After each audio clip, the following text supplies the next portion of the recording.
Good morning and welcome to Good Morning Kenya. My name is Jinwan Boy. As always, we are glad to have you with us this morning right here on KBC Channel 1. Now today being Wednesday, we're going to put lifestyle just aside for a very quick minute and focus on matters concerning their forthcoming census, which is going to be the 6th national census ever since, independence. That was in 1963. It is the 8th one since, it was officially instituted and introduced here in Kenya from 1963. The first census actually happened in 1969 rather.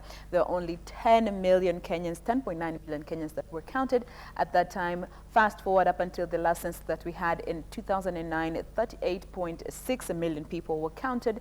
This will be the first census under the new constitution, so definitely some changes have come along with it, and that is what we are here to just help you know and just let you know what you should expect come Saturday when the census will begin at 6 p.m. So if you have any questions in regards to this discussion that we are about to have, if you need any clarifications, please feel free to send them through. Our SMS line is 20154 is the number. Do leave a name and location. We'd love to know where you're watching us from this morning. You can also get onto Twitter. The hashtag we are using is hashtag Good Morning Kenya. Our official station handle at KBC Television, and my handle is at Jane Wambui. Now, to help us with this discussion in studio, we have with us Dr. Caxton Munyoki, who is the director of the board at the Kenya National Bureau of Statistics. Karibu sana. We're glad to have you this morning. Thank you, yeah. So feel free to be part of this discussion once again. Remember, all those simple, basic questions that you may be having in regards to this discussion, send them through. We are all about helping you better understand what you should expect come Saturday, 6 p.m. Now, I think we'll just start with the basics, because when you talk about census, it would be wrong to presume that everybody really understands what we mean when you talk about census. So we can just start by helping our viewers, for the benefit of our viewers, unpacking what census is in the first place. Thank you, Jane. Census is about getting the numbers of the people in the borders of Kenya from a specific date, and which we refer to as a reference date. And in this case, the 24th will be the reference date. And we get information about the people residing in Kenya, not only their own numbers, but on top of that, we get information about them. I mean, what they do, the gender, I mean, their socioeconomic, cultural aspects. That forms a lot of information, which is later, therefore, tabulated for use by the government. Yeah, and somebody else would actually ask, why is it important to get all this information? Because, we even get, the cultural, different cultural diversities that are there from the people for cultural values for the nation. But somebody would want to know, why is all this information important if you just want to know the numbers here in the country? Thank you very much. Now, if you want to get to know about a people, you need to know the totality of their behavior. Yes. I mean, be it the activities they engage themselves in. Is it agriculture? If it's agriculture, is it rain-fed agriculture? Is it irrigation? I mean, the details, so much information you get about the people, the more you get to know their needs better. And the better for the government to come up with the ways of assisting and uplifting the standards of living of these people. Where no one is left behind. Yes. All right. Thank you. Now, just looking at this census, it's the first time that it's happening under this new constitution, and I understand it has been happening in 3 phases. There was the pre-enumeration phase, which is what has been happening since 2016. Maybe you could tell us a bit about that, what has been happening during that period. Thank you. This is a very good question. It's good to appreciate a census as a process. Yeah. It's actually a process. And this process is in 3 phases. The first phase is the pre-enumeration phase. And this deals with all the preparations which go into the government approvals and research into census. And then it goes to cartographic mapping, which is identification of the households.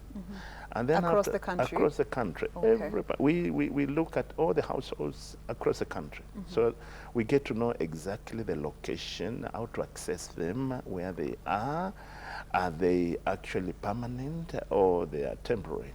Then from there, then we move to what we call piloting. Once that has been done, then we need to check really how we would do the census. Then we do the piloting. After piloting, we do what we call a pre-listing. Pre-listing is actually to reconfirm whether the households are still in the same place we found them, and also to get to know the names of the heads of the households in preparation to the final now issue of enumeration. That is the first phase. The pre-enumeration phase. The second phase is now the enumeration phase. Where we are about to start This is this now Saturday. where we are about to go in 3 days. Yeah. And this is now the real practical implementation of all the preparation we were doing. All right. It's a very important section phase. We must get the real information about all the people in Kenya. All right. Once the enumeration has already been done, then we go to what we call post-enumeration. Post-enumeration is now the management of the information so gathered. Yeah.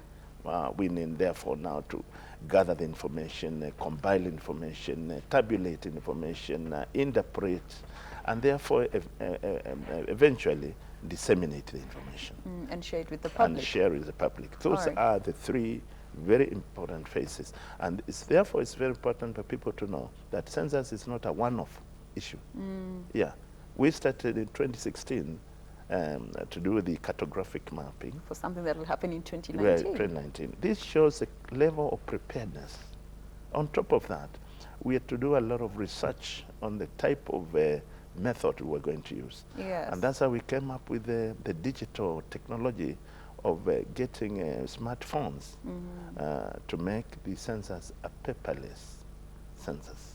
And you know, this is the first time it's actually happening here in Kenya. We are always used to, you know, filling like a form as opposed to how things were last time. So now we're in the enumeration process. Let's take a step back and come to the enumeration process in itself. Now it's going to be paperless. Maybe you could just give our viewers a brief expectation of what to look forward to come Saturday. You know, it's going to be paperless. What more do you need to expect from these gadgets? You know, are they going to be as easy to use, as efficient for the common mwananchi? Well, it will be paperless, meaning we are going to use smartphones, gadgets for capturing information. There will be, of course, the questionnaire on the side, and we're going to use a questionnaire, but take information from the questionnaire and feed it into the gadgets. Okay. And therefore now the enumerators have been properly trained, and they are these actually technology savvy young people who know how to use the gadgets, and they'll be properly trained. So they will be picking that information from the respondents and feeding it into the gadgets, which therefore makes the tabulation and the transmission of the information very easy. At the press of a button, then the information is passed over to the control room at the servers at the headquarters. In real time? In the real time. All right. Now, we also understand that these gadgets were assembled locally. Tell us a bit about that. Well, this is a most interesting issue, and I'm quite happy to participate in this one. We did a research on the best method to use, especially to make the census credible. And we went out of the country and looked at other places, and we realized even a place like Cape Verde and Senegal used the same gadgets, and therefore we used the technology. And it was reliable there? Very reliable, very correct. Efficient as well? Efficient. We used even some consultants who had actually made it happen there. So we are also using them here, meaning ours is going to be equally credible. Therefore, now, once we settled on the type of gadgets, then we got the gadgets, and they were assembled proudly so by our two universities. One is Moi University in Uasin Gishu, and the other one is JKU in Kiambu. Yeah. This is unique to me, and I mean it should be unique to everybody, Kenyan. It's a patriotic way of looking at things. It's a belief in our young people that they can perform. Can you imagine? You buy Kenya, it's a local content issue. And the president of the country was very happy to see the young people in Moi University actually practically assemble the gadgets. it was fantastic. Buy Kenya, build Kenya. Yes. That is the narrative we're trying to push and make it an actual reality Yes. when it comes to mass production of such. Yes. Now, the other question when it comes maybe to, the fact that it's paperless, you're going to be having gadgets. I know in this day and time we're having so much insecurity when it comes to this online and platform and the gadgets that we're having. The other issue of confidentiality and the security of this information. Maybe you could tell us a bit about what is being done to just make sure that all the information that is going to be gathered from the people is guaranteed to be safe, so that, mwananchi out there doesn't have to worry, Mr. Semai, Sita Semai, is it Atumikaze or this or that? Well, I can tell you for free that this is one aspect which the board of KNBS and the management put a lot of emphasis on. Yeah. We had to seek services of specialists, and we've got well-trained personnel at the KNBS management. And I can tell you this, the gadgets have got inbuilt security features, which will not allow tampering with the information.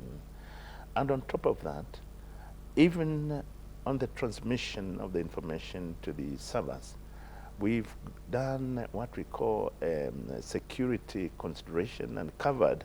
Actually, we are sure that the information will be credible. Therefore, what I can appeal to the Kenyans is the fact that the information you share with us, it will be confidential. It will only be used for consumption by the government, and it will be used for government purposes only. And no unauthorized person will have access to that information. So it's a guarantee that there won't be any third-party usage of the information gathered? Not at all, not at all. All right. Yes. Remember, we're talking about census preparations. If you have any question, as simple as you may think it is, please feel free to share with us. Our SMS line is 20154. Do start your messages with the word Channel 1 and leave a name and location so that you can know where you're watching us from and how to best answer and assist you in regards to the question. The hashtag is #GoodMorningKenya on Twitter. Now, the other question maybe would be in regards to Kenyans who are not living in Kenya anymore, in diaspora. What happens to that category of people? Well, the people who are not living within the borders of Kenya will not be actually enumerated, because the enumeration procedures, which are actually policy agreed upon by the UN Charter, is that enumeration and census will be done for only people within the borders of that country. Whether they are Kenyans or foreigners, they will be counted. But the ones who are outside the borders will not be enumerated. So the foreigners who are living within the bounds of Kenya are going to be counted Yes. as Kenyans? Yes. All right. They will be counted not as Kenyans. They'll be counted as coming from where they come from, but residing in Kenya at that particular time. All right. Yes. Now, what about, maybe in situations where you have traveled, Yes. and according to what I have learned so far is that you're going to be counting each, even if you're not in your household at that moment, you're going to be counted as part of that household. Yes, we will capture information about household members who will not be present then during the enumeration, and those who may, for one reason or another, will have traveled out of the country. Information will be captured about them, and they will be captured as having traveled, but they will still be captured as belonging to that family. Also, those who will not be captured are the ones who are not living in Kenya per se, but those who have traveled but are set to come back will be counted as Kenyans. Yeah, but those who have actually migrated now, information may... Is there a time frame that dictates, you have been away from Kenya for a certain number of years that, disqualifies you from being to be counted?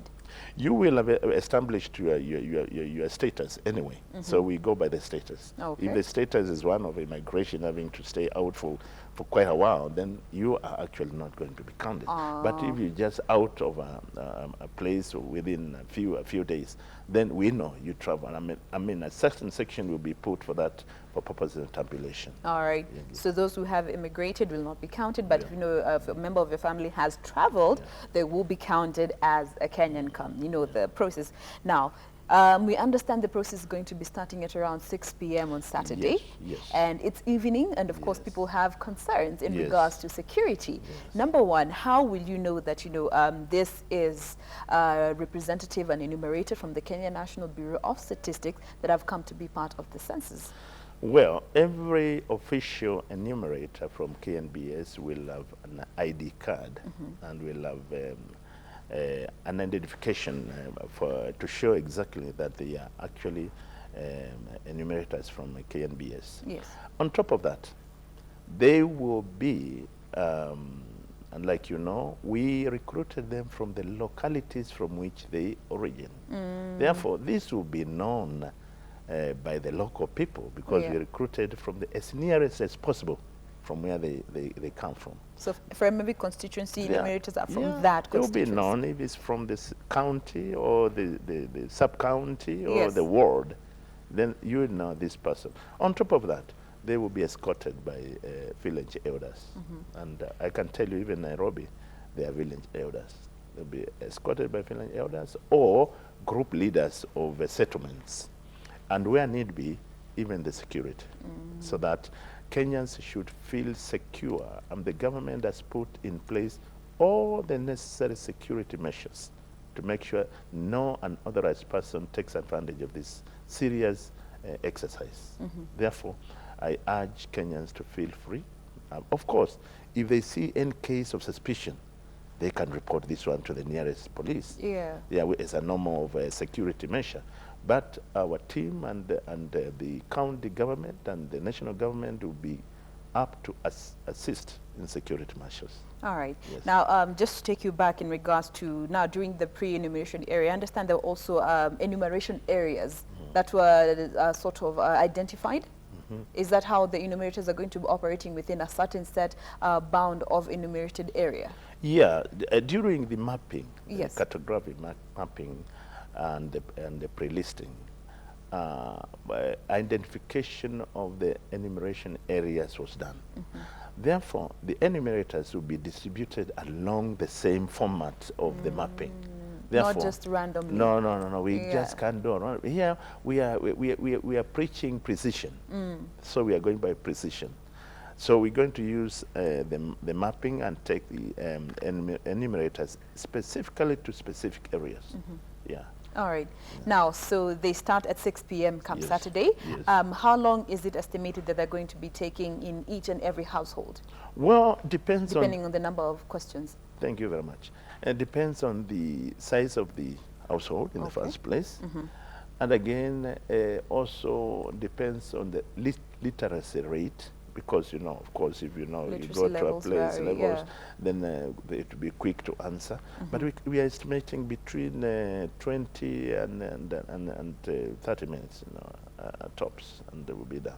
You'll be done? Yeah. For at least every household? Every household. At least 30 minutes is good enough to capture all the information? All the information is captured and properly checked, and then that will be okay, then we move. All right. Yes. Now, after, you know, they have come to your house, they have counted the people, they've gotten all the information, is there a way they'll be identifying and saying this household has been counted, and to avoid repetition?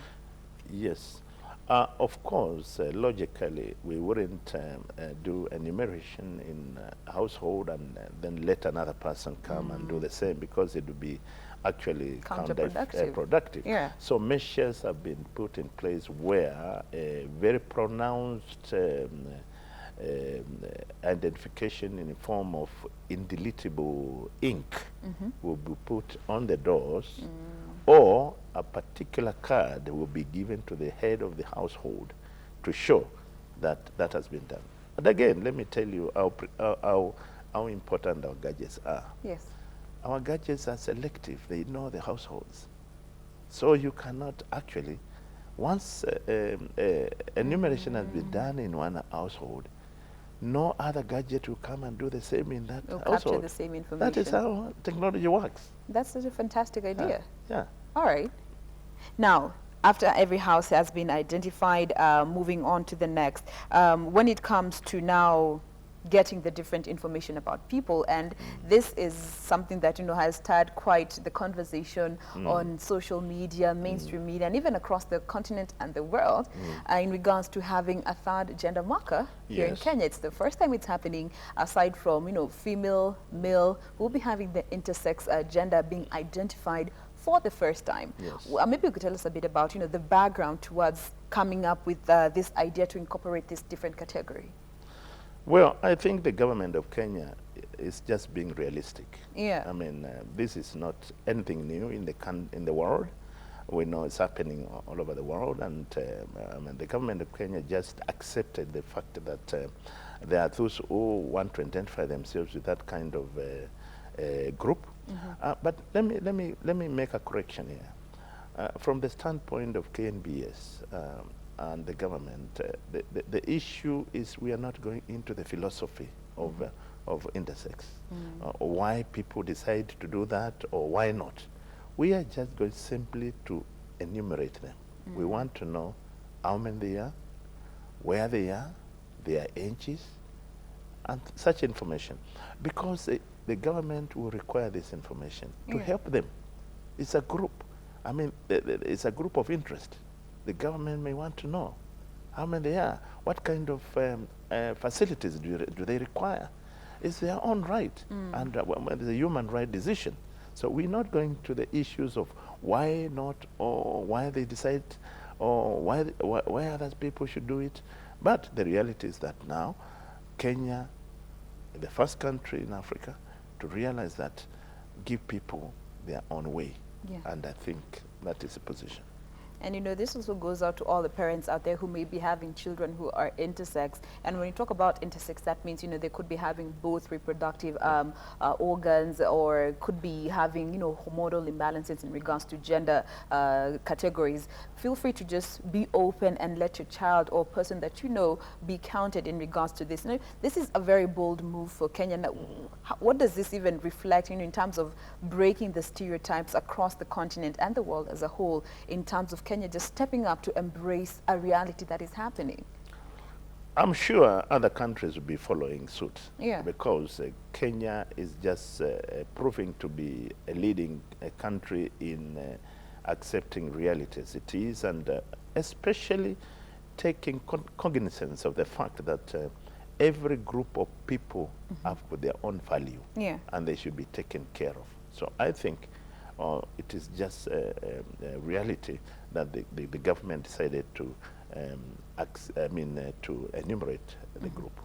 Yeah, so we are definitely at the forefront in bringing the change that is needed to just try and break this stereotypical mentality that is not just in Kenya but in Africa and the world over, and talk about things that are happening instead of turning a blind eye. Remember, we're talking about census preparations. If you have any questions, we'd absolutely love to help you better understand and know what to expect when it comes 6 p.m. 24th this Saturday. So shoot them through. 20154 is the number. Leave a name and location. On Twitter, the hashtag is hashtag Good Morning Kenya. My handle is at Jane Mumbui. Now, the exercise is going to be starting on the 24th up until the 31st. Yes. And for some reason or the other, there might be individuals who might not manage to be captured during that time for one reason or the other. What will happen in such cases? Oh, well, the most important fact is that 24th is referred to as a reference date. And whatever happens after the 24th will have a reference to the 24th. Any questions which will be asked after 24th will be surrounding through where you were on the 24th. So that's why we call it a reference date. However, the 24th and 26th, and running to 31st, the enumeration will go on. But for those who, for some reason, one reason or another, will not have been enumerated during that period, then they are requested to visit the local administrative centers, the chiefs or the DOs, and then there will be enumerators in that place. And the same will be done. This information will therefore be added to the earlier information with the reference date of the 24th, so that we get to know how many people we have in Kenya, those who are residing in Kenya on the reference date. Okay. Yes. So everything boils back to the reference date, which will be on the 24th. So everything that will not be captured on the 24th will be captured later, but still revolving on your activities on the 24th. Exactly. Now, after the information has been tabulated, has been gathered, of course, there are some foreseeable challenges here and there. Maybe in regards to your preparation as the Kenya National Bureau of Statistics, what are some of the foreseeable challenges that you guys have been able to forecast and expect when it comes to this whole entire process? Well, Jen, it will not be fair to say there were no challenges, because there were challenges. And in this particular case, we had several challenges. The first challenge we got was actually the recruitment of the enumerators. So many turned up in the recruitment centers, so much so that actually it was a challenge for the people who are doing the recruitment. Because we realized out of the people who showed up for the enumeration, we managed to get only 6%. So this is how many people showed up for recruitment. And therefore, that came up with issues of people complaining there were importation of peoples from other places to be enumerated in other places. It was all an issue of competition. And that was the first challenge. However, we mitigated that by, of course, getting the best from the localities of interest, and therefore that was solved. The second challenge is logistical challenge. There are some places in the country which are actually still not easily accessible. Therefore, the enumerators will have to be assisted by the local county government and the security agencies to get to those deep areas where accessibility is not very easy. That's another challenge. And the final challenge, of course, is the challenge of some people being scared of giving out information. There are some people who, for one reason or another, are not comfortable giving information. I would say that this information is to be used for the betterment of the people, and therefore they should feel free to give out information, because this information will be held in the highest confidentiality required. Therefore, there will be no that fear. It's a challenge, but can be mitigated by assuring the people that this information be confidentially kept. Now, when it also comes to the collection of all this information by the enumerators, also when it comes to literacy levels, which you had mentioned it just briefly, but just like to expound a bit further on it, when it comes to literacy levels and communication barriers, in as much as, the enumerators are from within a specified enumeration area, there might be, language barriers here and there in terms of literacy levels as well. What is being done to ensure that there will be a proper flow of communication between the enumerators and the citizens as they go about collecting all this information? Well, this is why we are relying on the local elders and the leaders and the special security agents of the local areas to assist. Where an enumerator finds problems trying to communicate with the locals, then the elders of the villages will be there to assist in getting that information. This is to be found mostly in the rural areas. I mean, I don't think that will be a lot in the urban areas, but even the rural areas, this has been considered.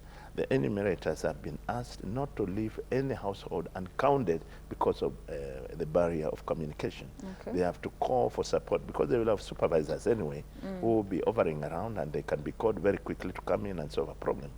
This is to ensure every household is enumerated. All right. Yes. Now, also something also to very consider is, considering persons with disabilities, there could be those who are not physically able to key in the information that they need, or they're deaf, they're not able to understand, they need interpreters for that matter. What is being done to just ensure that even as they go about getting all this information on these fantastic gadgets, it is going to be efficient, even with persons with disabilities, that it is tailored to accommodate them as well? Yeah, with people with a disability, information will be gotten from them, and the enumerators will actually do the keying themselves. Yeah, we'll not ask them to do the keying. Keying will be done by the enumerators. What we call upon from the Kenyans is to give full information. And again, the issue of disability is one which sometimes is held with a lot of myth in the Kenyan traditional upbringing. There's nothing wrong with disclosing that a child is disabled. Actually, the better to do that, because the government is putting a lot of emphasis in supporting the disabled. And the only way we can do that is by getting to know how many they are, what gender they are, where they are, and then that way the government will be in a position to assist. Yeah. Yeah. You know, because, you know, just from the last census, we actually had a discussion, you know, just the other day in regards to persons with disabilities and the whole aspect of inclusion, because just looking from the last census, there were only 1.3 million persons with disabilities that were counted, and today there are over 6 million. You know, that brings a very big constraint when it comes to budgeting, even for the government, for persons with disabilities when it comes to the allocation of funds. So once again, an appeal to the parents, and maybe you could take this opportunity to talk to our parents out there who, you know, have children with disabilities, and some tend to hide them, in regards to just being open and making sure that they are enumerated. Well, my appeal to the parents with children with disabilities is that accept this one as a reality. And let me tell you, there are a lot of government institutions now who are assisting such children to get their full talents. Yeah. You know, you got a thicker school for the virtually impaired and other places. I mean, the government would want to get to know the composition of the household, and if there's a child with disability there, he or she forms part of that household. Yes. So you cannot exclude them. I mean, the government is looking forward. You know very well that there's also an association for the disabled. So National Council. And the Council of Disabled, and the government is allocating a lot of funds and publicity to that. So I appeal to the parents with the children with the disabilities to please kindly put them forward and give information about them, because this is the only way they will be assisted. Once the information has been captured by the government, then the government can, they can put resources for that use, and then we will get the full talent from these children. All right. So do not hide your children or any person that you know that is living with one form or the other of disabilities. Let them be counted. If they're not able to, you know, physically able to be part of this process, make sure that you have, you know, assist them or get them assistive devices that can be able to help them be part of this very important process that needs to be that will be happening here in the country. Now, the tallying, the census will be happening from the 24th up until the 31st, and then we now move to the post-enumeration part of this process. Now, tell us a bit about, you know, when can the public expect to be involved in the numbers in regards to, will there be cases of, you know, numbers that are not right that need to be retallied? Should we expect such? Well, now, let me say this, like I explained earlier, the three phases of the exercise are all equally important. The pre-enumeration, the enumeration, of course, the post-enumeration. Yes. Now, asking about the post-enumeration, once the information has been gathered from the field and will be transmitted straight to the servers at the headquarters, under strict confidential security cover, a lot will be done after that exercise. This is where this information is therefore, having been gathered, is now matched in groups. It's tabulated, is subjected to statistical arrangements to give the expected results. And after that, therefore, the report writing is done. And the report writing is to now give the statistics as required by the policies. If it's about gender, then we'll get to know the three sections. If it's about agriculture, it's about education, it's about internet use. All that information will be captured, prepared, and once that has been done, we are told the preliminary reports will come 3 months after enumeration, 3 months. And in 6 months, we'll have the full information ready. And of course, from there now it comes to the final presentation and setting up in the way to be properly subjected to the dissemination within 1 year. So 3 months, 6 months, 1 and then year. a year. Yes. And by this time next Yeah. year, we should We'll be be able to done. have the exact figures Yes. to have a proper reflection of the Yes, population and the different demographics. Yes. Now, in regards to just, in as much as, this operation is being chaired by the Kenya National Bureau of Statistics, there are very different relevant stakeholders that come into play in just trying to make this whole process a success. Maybe you could tell us a bit about some of the partners that you guys are working with to make sure that, no one is left behind and we have all the relevant resources, especially when it comes to funding even to start with. That is a very integral part of this process. Well, let me say this. This is the first census which is almost 100% funded by the Kenyan government. It's actually 99% funded by the Kenyan government. And this shows the preparedness of the government in running their own matters. Yeah. Meaning, even if the donors did not support us, the government is ready to make sure that such an important function is done without looking for external a lot of external assistance. assistance. Yeah. When it comes, we appreciate it. Now, coming to the other stakeholders, this census is unique in one way that a lot of inter-ministerial and inter-agency committees have been set, which involves not only KNBS, because the KNBS is mandated by the law to be the one spearheading the exercise. However, there's a National Steering Committee for Census, which is actually chaired by the Ministry of Interior. And in it is a Ministry of Education, a Ministry of Planning, and all other necessary security engines are involved. This is how credible this census is going to be, because it's not only being owned by KNBS, it's actually an exercise which is being managed, controlled, and supervised with the help of all other security engines in this country.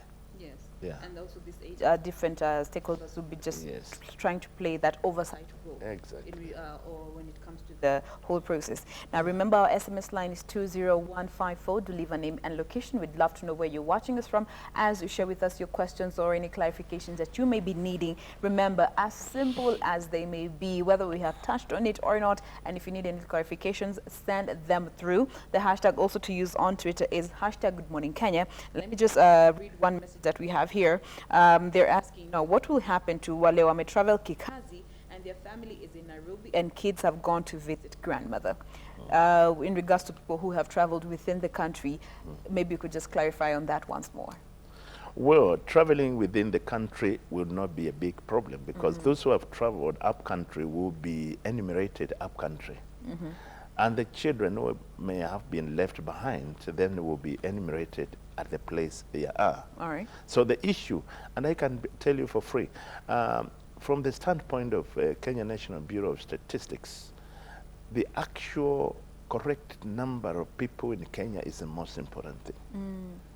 Well, I know leaders would want to get so many people in their places for purposes of resource allocation, but please, the rallying point is that we should not have anybody not counted, because it will not be good for the country. Yes. So for those traveling within the country, they either can be counted at the place of a destination, or, and I can say this, we will be counting people who are also traveling between one place and another. Okay. We'll have enumerators in bus stops.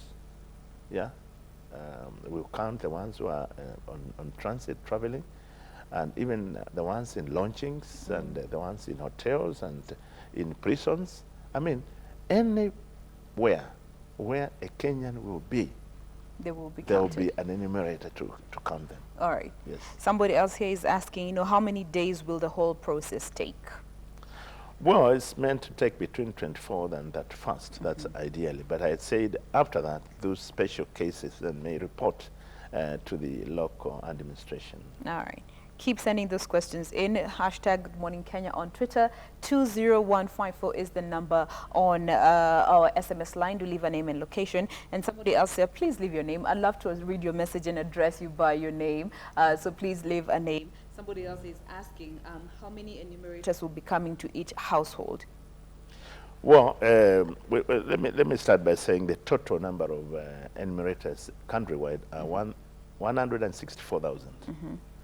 That's therefore you will have 1 or 2 enumerators coming to a household, just in case if there's an issue, one can take over from the other. But that should be no case. Even where an enumerator moves alone with the other security issues, if the household is big enough, then they can call for support from the nearby area, and that will be done. All right. Now, another question still asking, in the event that there is some form of harassment, what will be done in such cases? Any form of harassment will be handled by the security escort, which will be with the enumerators. This should be reported to the village elders or to the security support, which will be moving with the enumerators. And it can still be given to the local police station, because it's quite important that much as we want the exercise to go on, there could be cases of exceptional behavior, and which should be reported to the security agencies. All right. Yeah. Now, somebody else here asking, still in regards to the whole census, will this affect people who do not have the Huduma number, who haven't registered for the Huduma number?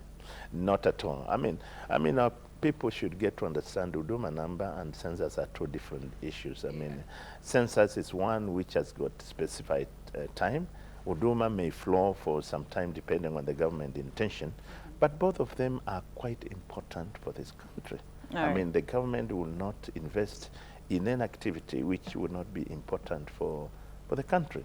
So we should not confuse the 2. I mean, nobody will be, there will be issues of wanting to know whether you actually, yes or no, whether you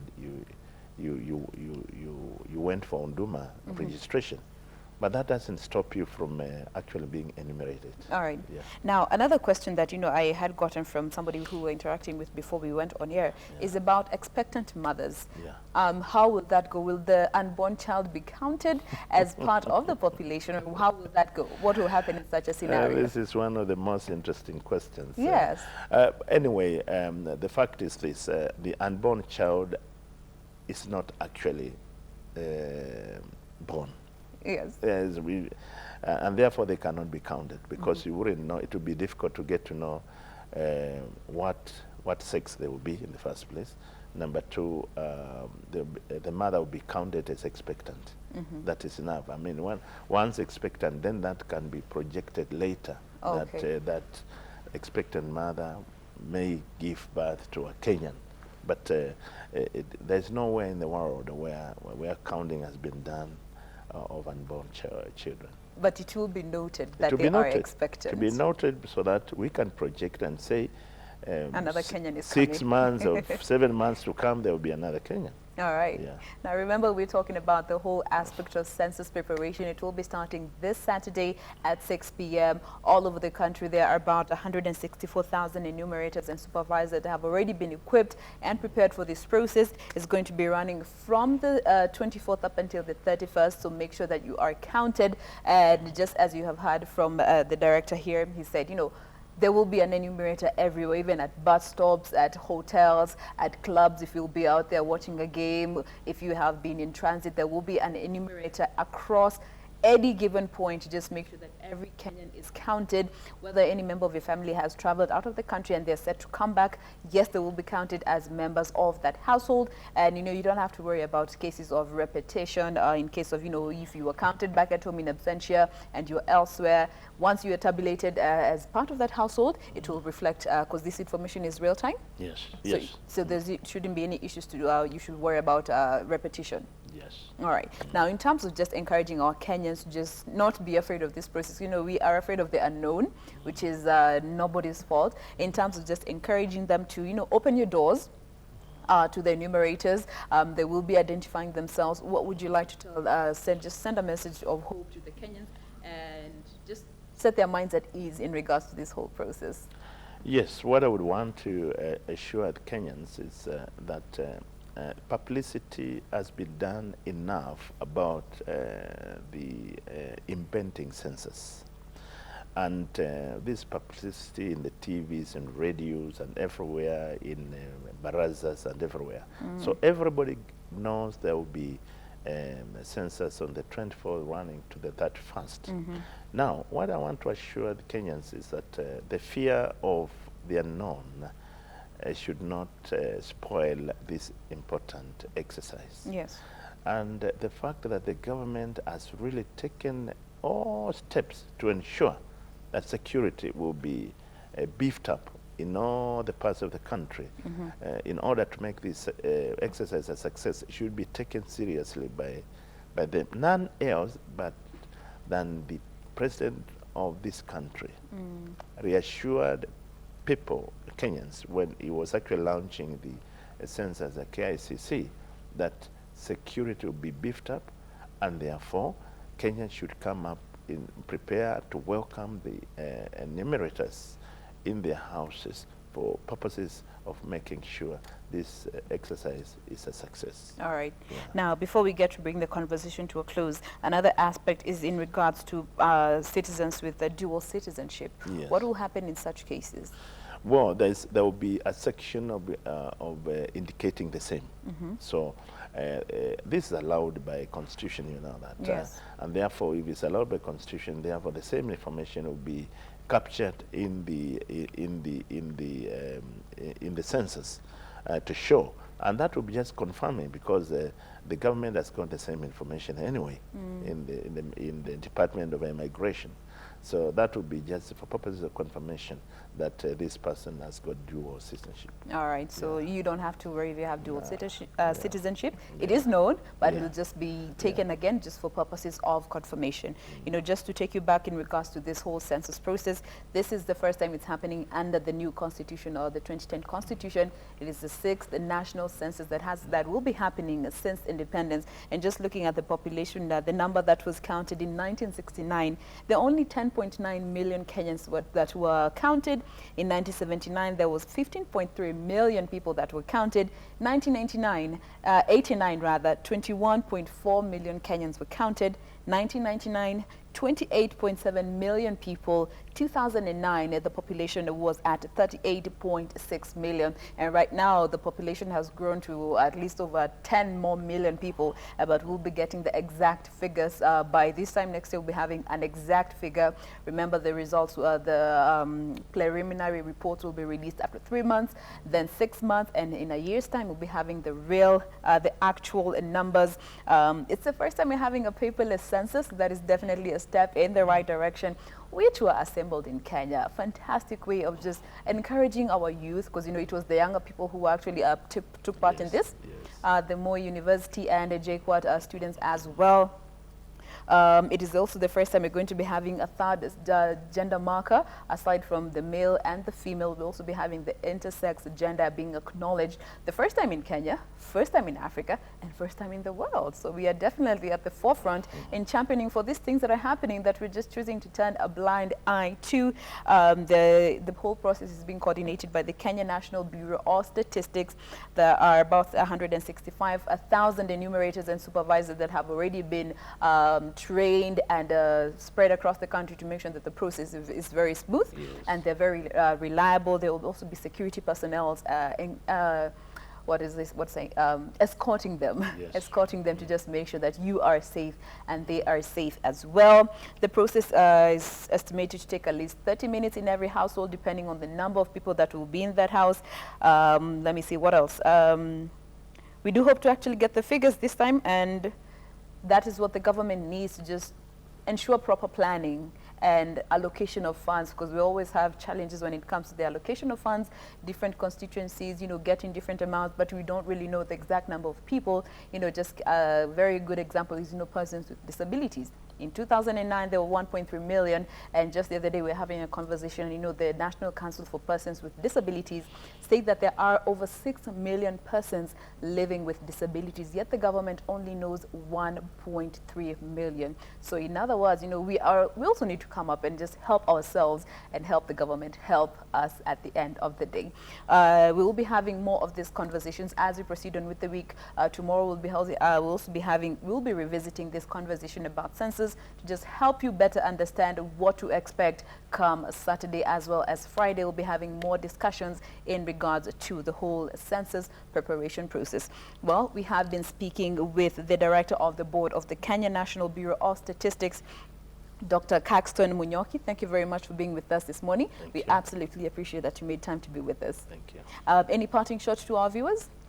Well, the parting shot is that when we hear of the Agenda 4 and Vision 2030, that can only be a success if we get the correct figures of the number of people we have in this country. Yes. So it's so important for us to count everybody and for everybody to be counted if you want development issues to be addressed in this country. So every person should come out, be patriotic enough to be counted for the success of this country. Be patriotic enough to be counted. Yeah. Don't be left out and come later to complain because you choose to hide and not be counted. Well, we have been just talking about the census preparation. Remember, we'll be having consequent discussions in regards to this whole preparation process to help you know what to expect and, you know, be ready for what will come on Saturday, 6 p.m. We want to just take a quick break. We'll be right back with more of Good Morning Kenya. We have more discussions coming up in not too long, so keep talking to us. The hashtag, once again, is the hashtag Good Morning Kenya on Twitter. My handle is Jane Wamboyi. My colleagues at Ray Manyara, at Ramaguko, and at Dorina Range. Those are their social media handles across all the social media platforms. Our official station handle is at KBC Television, and our SMS line 20154 on the top left of your screen. Do stay with us. We'll be right back after this break.